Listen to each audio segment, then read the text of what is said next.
Trabajé 3 años en el mismo edificio de oficinas, turno de noche, y nunca tuve un problema. Hasta que en un martes cualquiera de noviembre, a las 2:17 de la madrugada, el teléfono fijo del pasillo del 4º piso sonó.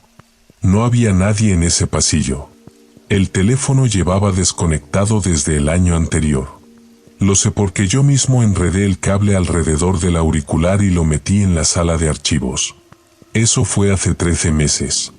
Y sin embargo sonó 3 veces. Si eso ya te hizo incómodo, bien. Significa que estás en el lugar correcto. Suscríbete en silencio, deja un like si quieres más de esto. Tenemos un objetivo pequeño para este vídeo, solo 10 likes. Si los alcanzamos, sabré que estás listo para lo que viene después. Ahora, volvamos al principio. El edificio se llama Torres Minerva. Está en la avenida Constitución 1140, a 4 paradas de metro desde mi casa. Lo sé de memoria porque hice ese trayecto, ida y vuelta, 486 noches. Lo conté. Tenía tiempo de sobra. Mi trabajo consistía en hacer rondas. Entraba a las 10 de la noche, salía a las 6 de la mañana. 8 horas. 4 plantas. 43 puertas por verificar, 3 sistemas de alarma que revisar, 2 cámaras que tenían el ángulo de visión del pasillo del 2º piso y nada más. El resto del edificio era punto ciego. La noche del martes empezó igual que todas. Llegué a las 9:58. Firmé el cuaderno de acceso. Calenté un café en la máquina del primer piso. El café de esa máquina sabe a cartón húmedo, pero era el único disponible, y empecé la ronda de las 10. Planta baja, todo en orden. Primero, todo en orden. Segundo, todo en orden. Tercero, todo en orden. Cuarto, el teléfono. 3 tonos. Graves. El tipo de sonido que una línea analógica hace cuando está conectada a la red, no ese bip moderno, corto. Algo más lento. Algo que ocupa más espacio en el aire. Me quedé en la puerta del pasillo. No entré de inmediato. Me dije que era un error del sistema, que algún técnico había reconectado la línea sin notificarme, que estas cosas pasan. Me dije muchas cosas en los siguientes 40 segundos mientras el pasillo seguía en silencio. Entré. Encendí las luces, fluorescentes, el tipo que tarda 2 segundos en alcanzar su brillo completo y durante ese tiempo te hace sentir que hay algo en los bordes del cuarto que va a desaparecer antes de que puedas verlo bien. El teléfono estaba donde yo lo había dejado. Dentro de la sala de archivos. El cable seguía enredado alrededor del auricular, exactamente como yo lo recordaba. Lo revisé. Desconectado. Escribí en el cuaderno, posible interferencia eléctrica, 4º piso, pasillo norte. Sin incidencia. Y seguí con mi ronda. El jueves siguiente, a las 2:17, el teléfono volvió a sonar. Sé que era la misma hora porque tengo la costumbre de mirar mi reloj cuando paso frente al panel de alarmas del 3er piso. Las 2:14. 3 minutos después, desde el cuarto, el sonido. 3 tonos. Igual que antes. Esta vez subí más rápido.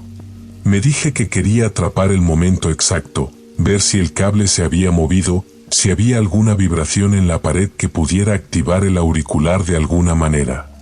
No sé qué explicación estaba buscando exactamente. Supongo que cualquiera que no fuera la obvia. El teléfono estaba desconectado. El cable, intacto.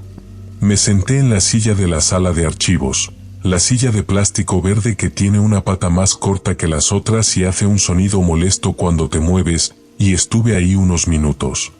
El edificio a las 2 de la mañana tiene sus propios sonidos. Los conductos de aire que se contraen con el frío. El ascensor que baja solo cuando nadie lo llama, porque alguna vez leí que los sistemas de contrapeso hacen eso. Los tubos del baño del 3er piso que emiten un zumbido bajo, constante, que no escuchas hasta que llevas 40 minutos en silencio. Me dije que era una coincidencia. 2 martes, 2 jueves, no, espera. El primero fue martes. El segundo fue jueves. Eso no era ningún patrón. Eran días distintos, semanas distintas.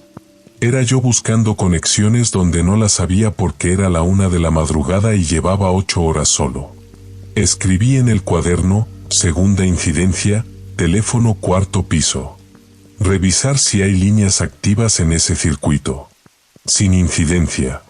Esa noche, de vuelta en mi apartamento, busqué en internet qué podía causar que un teléfono desconectado sonara. Encontré foros. Encontré personas que decían que los cables viejos podían captar corriente residual de líneas adyacentes. Encontré una explicación que sonaba plausible. La guardé en favoritos. Nunca la volví a abrir. Pensé que con eso bastaba para cerrar el asunto. Me equivoqué. Lo que vino la semana siguiente no tenía ninguna explicación que yo pudiera encontrar en internet. El martes siguiente a las 2:17 el teléfono sonó de nuevo. 3 tonos. Ya no subí corriendo. Me quedé en el tercer piso, en el pasillo, mirando hacia arriba como si pudiera ver a través del techo. Conté los tonos.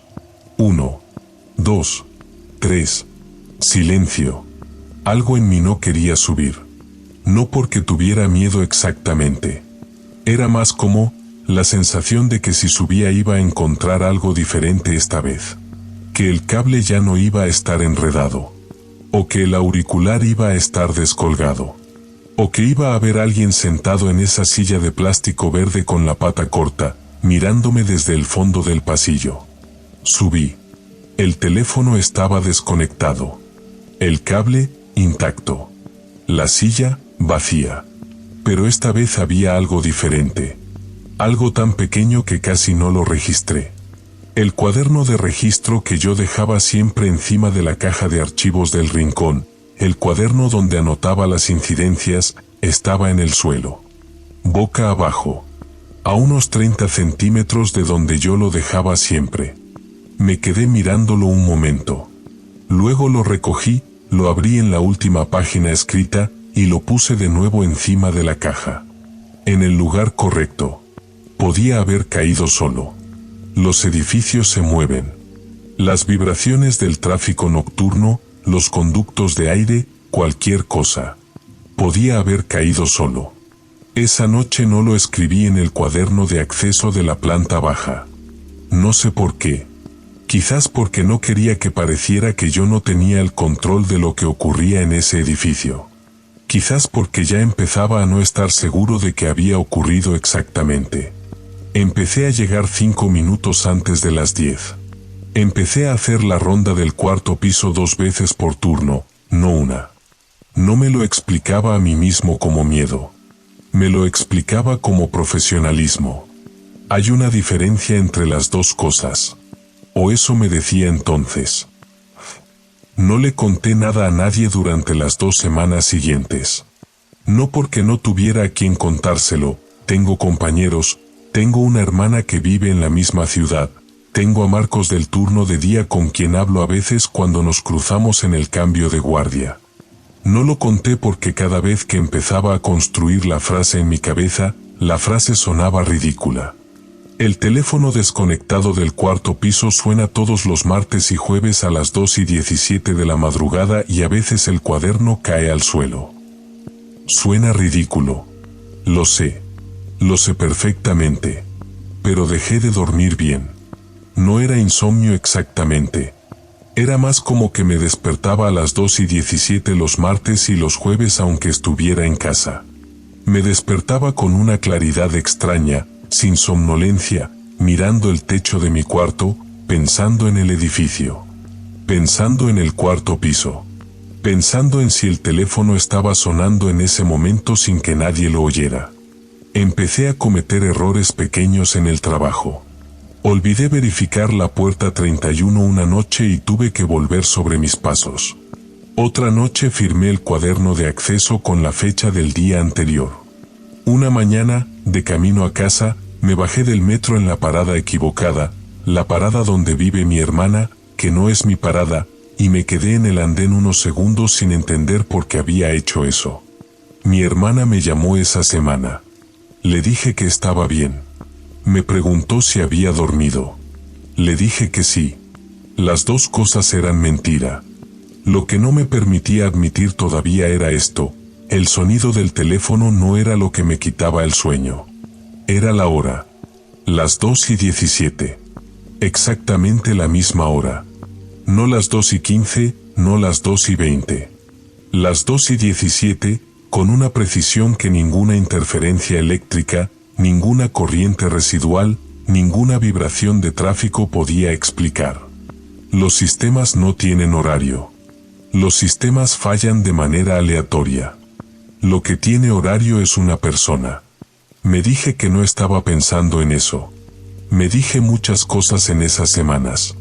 La noche en que todo cambió, sin embargo, no hubo nada que decirme. Solo lo que encontré en el cuarto piso, y lo que ese hallazgo significaba sobre todo lo anterior. Había empezado a llevar cosas conmigo en la ronda del cuarto piso. Una linterna, aunque los fluorescentes funcionaban perfectamente. Una grabadora de voz, compré una pequeña, digital, de las que usan los periodistas, que dejaba encendida en la sala de archivos durante los últimos 20 minutos de cada turno. Cada mañana, antes de salir, escuchaba la grabación. Silencio. Siempre silencio. Me dije que eso demostraba que no había nada. Me dije que si algo hubiera estado ahí, la grabadora lo habría captado. Pero en algún momento, sin darme cuenta de cuándo había ocurrido exactamente, dejé de dejar la sala de archivos por el lado derecho del edificio y empecé a salir siempre por el izquierdo. No había ninguna razón lógica para esto. El lado izquierdo era más largo. El lado derecho pasaba junto a una ventana que daba al patio interior, y no sé. No me gustaba esa ventana. No me gustaba la manera en que reflejaba el fluorescente del pasillo y hacía que, si ibas caminando rápido, pareciera que había movimiento al otro lado del cristal. Era un reflejo. Lo sé. Pero empecé a ir por la izquierda. También dejé de sentarme en la silla de plástico verde. La empujé con el pie hacia la pared, contra el rincón más alejado de la puerta, y no la moví más. Si me cansaba durante la ronda del cuarto piso, me apoyaba en la pared del pasillo. Nunca en la sala de archivos. La regla que no me atrevía a nombrar era esta: la silla no debía estar en el centro de la habitación. Mientras estuviera en el rincón, donde yo la había puesto, todo estaba bien. Si algún día la encontraba en el centro, en el lugar donde yo me había sentado aquella primera noche, entonces algo habría cambiado. Algo que yo no podía controlar habría ocurrido. Esto es lo que hacía la falta de sueño. Construía sistemas que tenían su propia lógica interna, una lógica que se sentía completamente racional mientras la vivías, y que solo desde fuera, si es que alguna vez podías verte desde fuera, revelaba lo que realmente era. Una noche de esas, Marcos me preguntó si me encontraba bien. Me lo preguntó en el cambio de turno, sin mirarme directamente, mientras firmaba el cuaderno de acceso. «Te ves cansado», dijo. «No mal». «Cansado». Le dije que había tenido una semana difícil. Asintió. No preguntó más. No volví a cruzarme con Marcos de la misma manera después de eso. No porque él hubiera cambiado, sino porque yo había empezado a calcular cuánto tardaría en contarle lo del teléfono si alguna vez me lo preguntara directamente, y la respuesta era: no se lo contaría. No se lo contaría porque en cuanto empezara a contarlo, tendría que incluir también la grabadora, y la ventana, y la silla en el rincón, y las 2:17, y entonces ya no sería la historia de un teléfono desconectado que suena. Sería otra historia. No sé cuál, pero otra. La noche en que el sistema se rompió fue un martes. Las 2:17. El teléfono sonó como siempre. Pero esta vez, cuando llegué al cuarto piso, la sala de archivos estaba abierta. La puerta, entornada. Yo la cerraba siempre, no con llave, porque la llave no existía, pero la dejaba cerrada del todo, encajada en el marco. Estaba entornada. Unos 10 centímetros. El espacio suficiente para ver el interior desde el pasillo si te acercabas lo suficiente. No me acerqué lo suficiente. Me quedé a unos 2 metros de la puerta, con la linterna encendida aunque el fluorescente del pasillo funcionaba perfectamente, apuntando hacia el hueco. Desde donde estaba solo veía la pared del fondo. La caja de archivos. El borde de la estantería metálica. No veía la silla. La silla debería haber estado visible desde ese ángulo. Yo la había colocado en el rincón derecho, cerca de la pared del fondo. Desde el pasillo, con la puerta entornada, debería haber visto al menos la pata delantera. O la sombra que proyectaba. No veía nada en ese rincón. Podía haber 2 explicaciones. La primera, la silla había caído, o se había movido, y estaba en un ángulo diferente que no alcanzaba a ver desde el pasillo. La segunda, algo estaba sentado en ella, y ese algo bloqueaba la luz de una manera que hacía que la silla no proyectara sombra visible desde ese ángulo. Sé que la segunda explicación es irracional. Lo sé. Tardé 4 minutos en empujar la puerta. Lo sé porque miré el reloj antes de hacerlo y lo miré cuando entré. 4 minutos parado en el pasillo, mirando 10 centímetros de oscuridad, convenciéndome de que tenía que entrar porque era mi trabajo y porque la alternativa era quedarme ahí hasta las 6 de la mañana. Entré. La silla estaba en el centro de la habitación.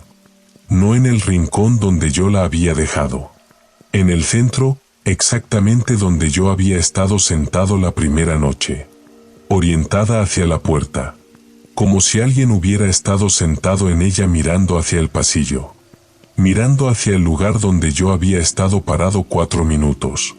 La grabadora estaba encendida. La había dejado apagada. La dejaba apagada siempre excepto durante los últimos 20 minutos del turno, y en ese momento eran las 2:23. Faltaban más de 3 horas para que yo la encendiera. Estaba grabando. La cogí. La detuve. La guardé en el bolsillo. No la escuché esa noche. No podía escucharla en ese edificio, en esa habitación, con esa silla en el centro mirándome desde donde yo acababa de estar parado. Volví a colocar la silla en el rincón. Cerré la puerta de la sala de archivos. Hice el resto de la ronda en 16 minutos, que es aproximadamente el doble de rápido de lo que la hago normalmente. No me detuve frente a ninguna puerta más de lo necesario. No miré ninguna ventana. A las 6 de la mañana salí del edificio. En la calle me quedé parado frente a la entrada durante un momento, mirando la fachada.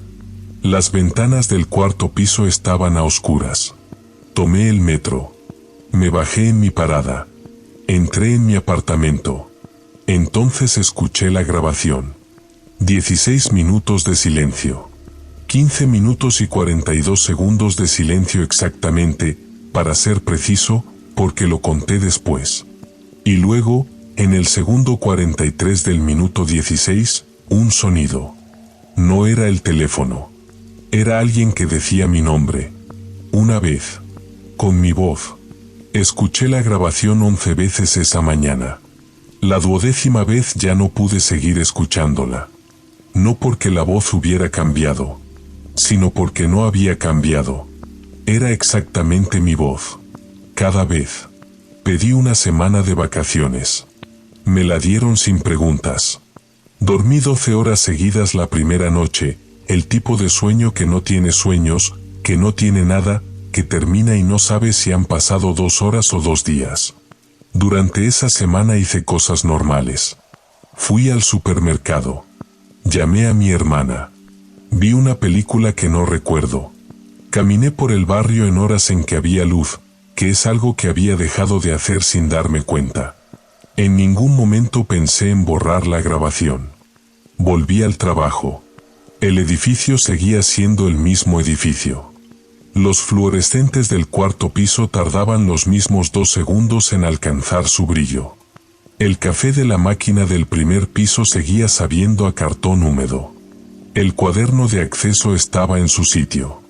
La primera noche de vuelta no ocurrió nada. El teléfono no sonó. La sala de archivos estaba cerrada, la silla en el rincón donde yo la había dejado, la grabadora apagada. La segunda noche tampoco. La tercera noche era martes. A las 2:17 fui al cuarto piso antes de que pudiera sonar nada. Entré en la sala de archivos, encendí las luces, me senté en el suelo, no en la silla, en el suelo, con la espalda contra la pared, y esperé. Las 2:17 llegaron y se fueron en silencio. Me quedé ahí hasta las 2:45. Luego me levanté, cerré la puerta de la sala de archivos y continué con mi ronda. El teléfono no volvió a sonar. O al menos, no mientras yo estaba en ese edificio. Pedí el traslado a otro turno 4 semanas después, argumenté razones personales, me lo concedieron. Lo que no he conseguido explicarme, en los meses desde que dejé ese turno, no es la voz. La voz tiene explicaciones. Las grabadoras captan sonidos que el oído humano filtra. Los archivos de audio se corrompen de maneras extrañas. Hay pareidolia acústica, el cerebro que construye palabras a partir de ruido blanco. He leído sobre todo eso. Las explicaciones existen. Lo que no tiene explicación es esto: yo nunca le dije mi nombre a nadie en ese edificio. No en voz alta. No de manera que alguien pudiera haberlo captado y reproducido. Mi nombre no aparecía en el cuaderno de acceso, firmaba con mi número de empleado. No estaba en el uniforme. No estaba en ningún lugar del edificio que yo pudiera identificar. Y sin embargo, a veces pienso en quién más ha hecho ese turno antes que yo. ¿Cuántas personas firmaron ese cuaderno de acceso durante cuántos años? Si alguna de ellas oyó el teléfono. Si alguna de ellas encontró la silla en el centro de la habitación. Si alguna de ellas tiene todavía, guardada en algún lugar, una grabación de 16 minutos de silencio y luego su propio nombre pronunciado con su propia voz. Lo que me resulta difícil de dejar ir no es lo que encontré. Es lo que implica lo que encontré. Porque si esa voz era la mía, hay dos posibilidades. La primera, algo aprendió a imitarme tan bien que la diferencia era indetectable. La segunda, en algún momento de esas semanas, sin saberlo, sin recordarlo, yo estuve en esa habitación cuando creía que no estaba. Dije mi nombre. Y lo olvidé. No sé cuál de las dos me resulta más difícil de sostener. Lo que sí sé es esto: la última vez que pasé frente al edificio, fue un martes, por casualidad, a mitad de la tarde, con luz todavía, miré hacia arriba por instinto. Las ventanas del cuarto piso. Y durante un momento, el tiempo que tarda un fluorescente en alcanzar su brillo completo, una de ellas se iluminó. Y se apagó. Y no seguí mirando. A veces me pregunto quién más ha notado estas cosas. Y simplemente no encontró las palabras para decirlo. Si tú sí las has encontrado, ya sabes dónde estamos. Y quizás, el hecho de que estés aquí tampoco es casualidad.